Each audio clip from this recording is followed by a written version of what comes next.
τοποθετήσεις μας. Μάλιστα. Για πείτε μας λοιπόν για αυτή την... Μάλλον πριν πάμε γι' αυτό, έτσι να πούμε λίγο πώς είναι να είστε δημοτικός σύμβουλος εν τέλει.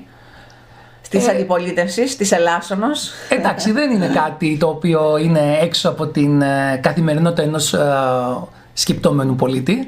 Οποιοςδήποτε ζητηθεί η γνώμη του πρέπει να είναι σε θέση να πει την άποψή του για οποιοδήποτε θέμα υφίσταται. Ναι. Την άποψή του βέβαια στο μέτρο που του επιτρέπουν οι γνώσεις του και η εμπειρία του. Οπότε και εμείς τώρα ως νέα μέλη του Δημοτικού Συμβουλίου σαφώς μαθαίνουμε καινούργια πράγματα και αφετέρου έχουμε απόψεις ήδη δημιουργημένες, είμαστε ήδη τοποθετημένοι σε αρκετά πράγματα και αυτό που κάνουμε είναι να υπερασπίσουμε αυτή τη γραμμή μας και να συνεχίσουμε να βοηθούμε όπου μπορούμε να είμαστε παραγωγικοί. 2 συνεδριάσεις αυτή τη στιγμή, μέχρι αυτή τη στιγμή. Συμμετείχατε 2 και πάμε για την τρίτη. Πάμε για την ειδική δημοτική συνεδρίαση του Δημοτικού Συμβουλίου που θα είναι απολογισμός. Η αλήθεια είναι ότι ο απολογισμός μέσα σε 1,5 λογοδοσίας, μάλλον όπως λέγεται. Ναι. Να ζητάμε λογοδοσία μέσα σε 1,5 μήνα, βέβαια είναι λίγο πρόωρο ακριβώς. Και γι' αυτό το λόγο εμείς αυτή τη στιγμή δεν καταθέσαμε κάποιο ερώτημα. Εξάλλου, μην ξεχνάμε ότι στην πενταετία που έρχεται, επειδή ανά 2 μήνες είναι η συνεδριάση λογοδοσίας, θα έχουμε περί τις 30 συνεδριάσεις. Αυτό για να καταλάβω είναι καινούριο μέρος. Ναι. Είναι καινούριος θεσμός η λογοδοσία, γιατί δεν το είχαμε δει σε άλλες. Όχι, δεν υπήρχε. Είναι καινούριος θεσμός. Αναδίμηνο επιβάλλεται ο πρόεδρος του Δημοτικού Συμβουλίου να συγκαλεί αυτή την ειδική συνεδρίαση, όπου συζητούνται ειδικά θέματα που αφορούν, όπως λέει και ο τίτλος, τη λογοδοσία της Δημοτικής Αρχής. Πάντως βάλετε και στο δελτίο τύπου ότι θα συζητήσετε και τη χάραξη της αντιπολιτευτικής γραμμής και αυτό έχει ένα ενδιαφέρον. Θα πάτε συντεταγμένα, δηλαδή ψήφοι στο Δημοτικό Συμβούλιο είστε 4, σωστά. 4. Θα είναι Δαγκωτόπουλε με ναι ή όχι. Καταρχήν να σας κάνω μια γενική τοποθέτηση και να απαντήσω στο ότι ξάφνιασε αυτή η σειρά των πραγμάτων ότι δημιουργείται μια πολιτική γραμματεία κτλ. Δεν κάνουμε τίποτα παραπάνω από το να είμαστε συνεπείς στα λόγια μας. Είχαμε ήδη προαναγγείλει ότι θα πάρει μια μορφή με καταστατικό αυτή η παράταξη. Το καταστατικό είναι πλέον έτοιμο. Από εκεί και πέρα είχαμε ήδη ανακοινώσει ότι αυτή η παράταξη θα λειτουργεί με όργανα πέραν του επικεφαλής και γι' αυτό το λόγο πλέον σιγά σιγά θα αρχίσουμε να σταματάμε να λέμε η παράταξη του Λούκα, αλλά είναι η παράταξη ισχυρή λίμνος, είναι όλων αυτών των ανθρώπων. Θα είναι λοιπόν μια παράταξη που πέραν του επικεφαλής θα έχει και τον οργανωτικό γραμματέα που είναι απαραίτητο σε αυτές τις περιπτώσεις. Για μας ο οργανωτικός γραμματέας είναι πολύ σημαντικό να βρίσκεται και στις συνεδριάσεις του Δημοτικού Συμβουλίου για να λαμβάνει γνώση των πεπραγμένων. Κύριος Στάντος δηλαδή. Είναι ο κύριος Στάντος, ο οποίος έχει μια μεγάλη εμπειρία στον τομέα βέβαια των ενόπλων δυνάμεων, αλλά πραγματικά έχει σφυριλατηθεί εκεί και έχει αποδείξει ότι είναι πάρα πολύ παραγωγικός. Από εκεί και πέρα έχουμε δημιουργήσει τις ομάδες εργασίας, αυτές τις οποίες πιστεύουμε ότι είναι η μοχλή ανάπτυξη του νησιού. Παραδείγματος χάρη υπάρχει ο τομέας πρωτογενούς παραγωγής και επιχειρηματικότητας, υπάρχει ο τομέας των τεχνικών έργων, υπάρχει ο τομέας της καθημερινότητας και υπάρχει και ο τομέας πολιτισμού, αθλητισμού, παιδείας, όπου ο κάθε ένας από αυτούς τους τομείς έχει και έναν επικεφαλής, ο οποίος τι θα κάνει, θα μεταφέρει στην πολιτική γραμματεία τις απόψεις της ομάδας του. Τώρα, η απάντηση στην ερώτηση πώς θα λειτουργούν οι 4 δημοτικοί σύμβουλοι είναι πάρα πολύ απλό. Υπάρχουν θέματα στα οποία δεν υπάρχει λόγος να υπάρχει γραμμή, αλλά είναι θέματα στα οποία θα ψηφίσουμε κατά βούληση και το είδατε ήδη. Το είδαμε στο θέμα της Καλλιόπης και το ποιος θα οριστεί πρόεδρος. Ακριβώς. Ο καθένας ανάλογα με τη δική του πεποίθηση έδωσε τη δική του απάντηση. Υπάρχουν όμως θέματα τα οποία είναι πιο σοβαρά και τα οποία αναμένεται να έρθουν στο Συμβούλιο, όπου εκεί πέρα πλέον εμείς τι θα κάνουμε, θα προσπαθούμε να μεταφέρουμε στο Δημοτικό Συμβούλιο την άποψη της παράταξης, η οποία θα πηγάζει από τα αποτελέσματα της αντίστοιχης ομάδας εργασίας. Παραδείγματος χάρη, θέλουμε να γίνει κάτι στο λιμάνι. Για το λιμάνι λοιπόν είναι ένα τεχνικό έργο. Έχουμε την ομάδα εργασίας των τεχνικών έργων. Έχουμε ανθρώπους, μάλιστα εκεί είναι και ο κύριος Σαρικλής, ο οποίος έχει ασχοληθεί και με το λιμενικό ταμείο και ξέρει. Οπότε η ομάδα του θα μας δίνει τη γνώση για το τι γραμμή πρέπει να υπερασπιστούμε. Γιατί είναι πάρα πολύ απλό. Μην ζητάμε από ένα γιατρό, μια δικηγόρο, ένα οικονομολόγο και ένα αγρότη να έχουν άποψη για όλα. Νομίζω δεν γίνεται να έχουν. Αυτό όλοι λογικά το κάνουν. Απλά εσείς το βάλατε σε πλαίσιο περισσότερο. Κοιτάξτε, το κάναμε συγκροτημένα, γιατί άλλο πράγμα κάτι να γίνεται στα λόγια και άλλο πράγμα κάτι να είναι θεσμοθετημένο, οργανωμένο και να ξέρεις ποιες γραμμές πρέπει να πατήσεις για να προχωρήσεις. Απλά τώρα εγώ λίγο δυσκολεύομαι να καταλάβω, είπατε ότι η παράταξη είναι οι ψηφοφόροι που ψήφισαν. Η παράταξη καταρχήν έχει ένα μητρό μελών. Τα μέλη που στο αρχικό μητρό είναι που πήραν μέρος στις εκλογές υποψήφοι. Στο αρχικό μητρό θα τοποθετηθούν οι υποψήφοι και θα προσθεθούν και φίλοι σιγά σιγά. Άρα υπάρχει ήδη μια μαγιά. Γιατί αυτό λέω, ότι σε μια εκλογική αναμέτρηση έχεις ψηφοφόρους που μπορεί να μείνουν, μπορεί να φύγουν, μπορεί να αυξηθούν. Δεν είναι κάτι σταθερό, θέλω να πω. Όχι. Αλλά τώρα αυτό είναι η μαγιά. Οι υποψήφοι, και βλέπω ότι είναι και κάποιοι. Αυτή η επιτροπή είναι από τους υποψήφιους και θα. Ήταν όλοι υποψήφοι. Όλοι ήταν υποψήφοι.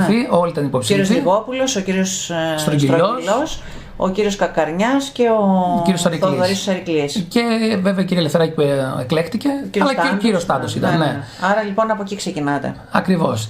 Κοιτάξτε, εγώ αυτό που θέλω προσωπικά και συμφωνούν και όλοι οι φίλοι μου στην παράταξη είναι ότι ό,τι κάνουμε θα πρέπει να στηρίζεται πάνω σε γραμμές, θα στηρίζεται πάνω σε κείμενα και έτσι θα είναι και ο λόγος μας στα δημοτικά συμβούλια. Θα είναι λόγος τεκμηριωμένος που στηρίζεται πάνω σε ντοκουμέντα. Δεν είμαστε της άποψης να μαζευτούμε 5 φίλοι να πιούμε ένα καφέ και να δούμε τι θα στηρίξουμε στο Δημοτικό Συμβούλιο. Θα πρέπει αυτοί που θα αποφασίσουν, να μην πάω και πολύ πίσω, είναι μια αριστοτελική άποψη αυτή, καλό είναι να έχουν γνώμη ειδική σε κάθε αντικείμενο. Λοιπόν, αν τυχόν το θέμα λοιπόν που άπτεται του Δημοτικού Συμβουλίου δεν έχουμε κάποιον ειδικό στο Δημοτικό Συμβούλιο ως μέλος του Δημοτικού Συμβουλίου, έχουμε την ομάδα πίσω μας η οποία θα μας επικουρεί και θα μας λέει τι πρέπει να υποστηρίξουμε όταν θα έρθει το θέμα. Μάλιστα, άρα δεν θα είναι η στάση σας καθαρά και μόνο αντιπολιτευτική, όχι και σε όλα, το έχετε πει άλλωστε και προεκλογικά, αλλά θα είναι επικοδομητική. Να πω κάτι, όταν είπαμε ότι το αντικείμενο της πρώτης συνάντησης είναι η χάραξη της αντιπολιτευτικής γραμμής, εννοούσαμε πέραν αυτού του απλού που είπα ότι σε απλά θέματα θα έχουμε ψηφοφορία κατά βούληση, ενώ στα πιο σοβαρά θα παίρνουμε μια γραμμή, είναι και το γεγονός το ότι αποφασίσαμε πώς θα αντιμετωπίσουμε τις πρώτες πράξεις της νέας Δημοτικής Αρχής. Θεωρούμε ότι αυτή τη στιγμή δεν υπάρχει λόγος να σηκώσουμε τους τόνους.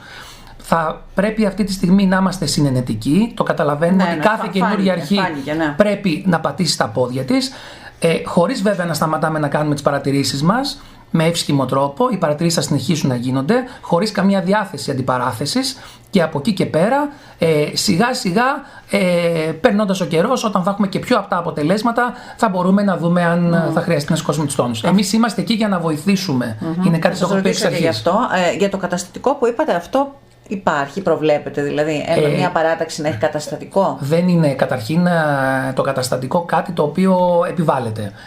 Το καταστατικό εμείς αποφασίσαμε να το υλοποιήσουμε στηριζόμενοι σε άλλες παρατάξεις μεγάλων πόλεων όπου συνεχίζουν να υφίστανται και μετά τις εκλογές και με γνώμονα αυτό δημιουργήσαμε κάτι το οποίο το εξατομικεύσαμε στις ανάγκες της Λίμνου. Άρα η ισχυρή Λίμνος ήρθε για να μείνει, από ό,τι καταλαβαίνω. Η ισχυρή Λίμνος ξεκάθαρα ήρθε για να μείνει. Ξεκάθαρα. Και αυτό συνήθως λέμε στους συλλόγους: έχω ένα καταστατικό και αν κάποιος θέλει να μπει στο σύλλογο ή στο φορέα αυτόν, αν συμφωνεί με το καταστατικό, μπαίνει. Με τον ίδιο τρόπο θα γίνεται, δηλαδή ένας άνθρωπος που θέλει, ένας πολίτης να στηρίξει, να είναι στην ισχυρή Λίμνο και να έχει ένα λόγο πιο ενεργό, θα πρέπει ουσιαστικά να αποδεχθεί το καταστατικό? Ναι, κοιτάξτε, το να αποδεχτεί κάποιος ένα τέτοιο καταστατικό είναι πάρα πολύ εύκολο. Γιατί όπως ξέρετε από καταστατικά δεν έχουν κάτι ιδιαίτερα μεμιτό. Μιλάμε ότι ο σκοπός μιας δημοτικής παράταξης. Με δύο λόγια, τι λέει ας πούμε το καταστατικό? Ο σκοπός δημοτικής παράταξης πάρα πολύ απλά είναι να συνεπικουρεί το έργο της Δημοτικής Αρχής, να παράγει πολιτική, να παράγει ιδέες και να βοηθάει στην υλοποίησή τους. προς το καλό της καθημερινότητας, αλλά και μακροπρόθεσμα προς το καλό των μεγάλων έργων που επιδιώκουμε για τη Λίμνο. Αυτό δεν νομίζω κανένας ότι. Έτσι απλά, ας πούμε. Ναι, βέβαια, έτσι απλά. Από εκεί και πέρα, το να μπει λοιπόν κάποιος σε μια τέτοια παράταξη δεν είναι καθόλου δύσκολο. Ακόμα πιο εύκολο είναι ότι αφού κάποιος μπει στην παράταξη και θέλει να ενσωματωθεί σε μια ομάδα εργασίας, αυτό θα γίνεται απρόσκοπτα. Θα συμμετέχει στην ομάδα, να έχει λόγο και να λέει την άποψή του. Και να παράγει και αυτός πολιτική με αυτόν τον τρόπο. Γιατί οι δικές του ιδέες θα φτάνουν μέχρι το Δημοτικό Συμβούλιο, εφόσον είναι ειδικός σε κάποιο αντικείμενο. Άρα είναι κάτι το οποίο είναι ένα κύτταρο, το οποίο αυτή τη στιγμή ξεκίνησε ως ένας μονοκύτταρος οργανισμός, όπως τα λέγαμε στη βιολογία. Να θυμηθώ και την ιδιότητά μου. Αυτή τη στιγμή γίνεται πολυκύτταρος και σιγά σιγά θα προχωρήσει και θα φτάσει, πιστεύω, εκεί που πρέπει. Θα μας πείτε τι ρόλους ανέλαβαν οι άλλοι συνδετημόνες στο τραπέζι εδώ που είστε? Κοιτάξτε, στη φωτογραφία. Στην παρούσα φάση ο κύριος Τάντος θα εκτελεί τα χέρια του οργανωτικού γραμματέα, που πραγματικά πιστεύω ότι είναι ο πλέον κατάλληλος. Καταλληλότερη για νομική σύμβουλο από την κυρία Ελευθεράκη δεν υπήρχε. Είναι απαραίτητη. Αυτό, ας πούμε, είναι μια καινοτομία δικιά μας. Στα υπόλοιπα καταστατικά άλλων παρατάξεων, αν δείτε, ακόμα και μεγάλων πόλεων, στην πολιτική γραμματεία δεν υπάρχει νομικός σύμβουλος. Και δεν καταλαβαίνω πώς μπορούμε να ερμηνεύουμε νόμους και διατάγματα όταν δεν έχουμε έναν άνθρωπο και να μας τα ερμηνεύσει. Από εκεί και πέρα, από τις 4 ομάδες εργασίας, ο κύριος Ριγόπουλος ήταν αυτός ο οποίος θα προείσταται της ομάδας που έχει σχέση με τον πολιτισμό, αθλητισμό, παιδεία και τον τουρισμό. Ο κύριος Στρογγυλός, ο Βασίλης, θα ασχολείται με την καθημερινότητα και την ποιότητα ζωής. Ο Θεόδωρος Σαρικλής θα ασχολείται με τα θέματα των τεχνικών έργων, όπου εκεί μέσα είναι και τα λιμενικά, είναι και άλλα. Και αυτή τη στιγμή ο κύριος Κακαρνιάς έχει αναλάβει το θέμα της επιχειρηματικότητας και του πρωτογενή τομέα. Αυτός προέρχεται από τον πρωτογενή τομέα, έχει πάρα πολλές γνώσεις όσον αφορά και το Παλαιμνιακό, έχει διατελέσει πρόεδρος. Θα είναι από εκείνη την ομάδα εργασίας. Μεγάλο κεφάλαιο και το Παλαιμνιακό, που δεν ξέρουμε πού πάει και τι γίνεται τώρα, είμαστε λίγο. Το Παλαιμνιακό, καταρχήν να πω ότι είναι κρίμα που δεν αποτελεί μοχλό ανάπτυξη για το νησί. Το Παλαιμνιακό θα μπορούσε να κάνει πάρα πολλά πράγματα. Πιστεύω ότι σιγά σιγά μπαίνουν οι βάσεις. Θα έχουμε και μια καινούργια αρχή από ό,τι φαίνεται. Τι εννοείται? Κάποια στιγμή δεν αλλάζουν όπως αλλάζουν και οι διοικητές. Ναι, οι πρόεδροι, ναι. Οπότε τώρα, όταν πάντα υπάρχει μια καινούργια αρχή, έχουμε και αισιοδοξία και ελπίδες. Μάλιστα. Τώρα, ένα σχόλιο. Να ευχηθούμε βέβαια αυτά όλα τα οποία έχετε στο πρόγραμμα να γίνουν, κύριε Λούκα, όπως θέλετε. Όσον αφορά τώρα τις αρχές, τις πρώτες ημέρες και τα έργα της Δημοτικής Αρχής, πώς τα κρίνετε? Υπάρχει μια κινητικότητα, μια έντονη δραστηριότητα της Δημάρχου, εξωστρέφεια. Ναι. Δεν ξέρω αν είναι δικές μου διαπιστώσεις ή κάνω λάθος. Όχι, εξωστρέφεια υπάρχει, σαφώς. Άλλος το βλέπει θετικά, άλλος το βλέπει αρνητικά. Εντάξει. Εμείς δεν έχουμε να πούμε κάτι για την εξωστρέφεια. Εμείς δεν θέλουμε να κρίνουμε προθέσεις. Εμείς θέλουμε να κρίνουμε πράξεις. Οπότε αυτή τη στιγμή περιμένουμε τις πράξεις. Θεωρώ ότι θα είμαστε σε αρχή και θα σίγουρα έχουν το μεράκι να προσπαθήσουν, ειδικά αυτοί που αποτελούν τη Δημοτική Αρχή, να κάνουν πράγματα. Θα χαρούμε, επαναλαμβάνω και πάλι, όπου είμαστε επικουρικοί, να βοηθήσουμε στο έργο τους. Από εκεί και πέρα περιμένουμε βέβαια να δούμε, όπως σας είπα, τα έργα.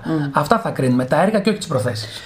Αυτές τις ημέρες το έργο που είναι βασικό είναι το Ρωμαϊκό και είναι και οι ζημιές που γίνανε στον Ατσική, στον Αγίο Γιάννη. Είναι δηλαδή αυτά της καθημερινότητας και είναι πολύ σοβαρά. Ο Ρωμαϊκός είναι πολύ μεγάλο πλήγμα. Ο Ρωμαϊκός είναι μεγάλο πλήγμα, το βλέπετε κι εσείς. Δεν ξέρω αν εσείς ήσασταν στη θέση της Δημάρχου, αν θα κάνετε κάποιες άλλες ενέργειες ή συμφωνείτε με το πλάνο αυτή τη στιγμή που έχει ακολουθήσει η Δημοτική Αρχή. Βλέπετε κάτι άλλο που θα κάνετε? Να είμαι ειλικρινής, περιμένουμε να γίνει μια διασαφήνιση του πλάνου, γιατί αυτή τη στιγμή δεν έχει καταστεί σαφές ακριβώς το τι πρόκειται να γίνει. Έχει υποθεί ότι υπάρχει μια μελέτη αξίας 230.000 ευρώ σχετικά με την πλήρη αναδιοργάνωση του Ρωμαϊκού. Υπάρχουν κάποια ερωτήματα που πρέπει να απαντηθούν, όπως παραδείγματος χάρη τελικά ποιανού ιδιοκτησία είναι ο Ρωμαϊκός, γιατί αν ανοίξει την κτηματική υπηρεσία αυτό δημιουργεί κάποια κολλήματα. Νομίζω άλλαξε και κάτι πρόσφατα με τα θέματα του Αιγιαλού και της παραλίας, με το νομοσχέδιο. Δεν ξέρω τελικά τι ισχύει ακριβώς. Πιστεύω ότι αυτά ακριβώς τα ερωτήματα πρέπει να διασαφινιστούν. Άρα το ένα είναι το θέμα της ιδιοκτησίας. Το άλλο θέμα είναι ότι Μας προβληματίζει το γεγονός σαν παράταξη ότι ενώ έργα τα οποία τρέχουν αυτή τη στιγμή έχουν πάψει να χρηματοδοτούνται, ίσως και με την αιτιολογία ότι πάρα πολλά κονδύλια από την κεντρική κυβέρνηση έχουν μεταφερθεί στην Θεσσαλία. Το συμπέρασμα όμως είναι ότι αν έχουν πάψει να χρηματοδοτούνται αυτά που ήδη τρέχουν, πόσες ελπίδες μπορούμε να θρέφουμε για έργα που ούτε καν έχουν ξεκινήσει ότι θα χρηματοδοτηθούν. Αυτό είναι ένα πρόβλημα.